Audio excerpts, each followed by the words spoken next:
Rigathi is one person who lacks any iota of integrity. He is heartless, reckless, careless, and malicious. Is in the same fellow who demanded 10 billion shillings to fix Mount Kenya politics, the same man speaking today and intimidating every other leader he turns to. The tribal tyrant that he is running from his own ugly shadow and is casting aspersions on other leaders while being very unpatriotic. In his life, he has never spoken hope nor shared any vision on how to move Kenya forward.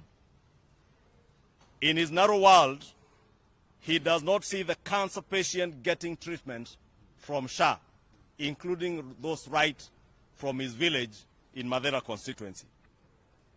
This man and his cabal will never be happy seeing a boda rider or a mamamboga living a dignified livelihood in a two-bedroom apartment, courtesy of the affordable housing program, which unfortunately Rigathi Gachagua was part of the team that crafted the plan that we sold to the people of Kenya, which in our manifesto came up with this affordable housing program.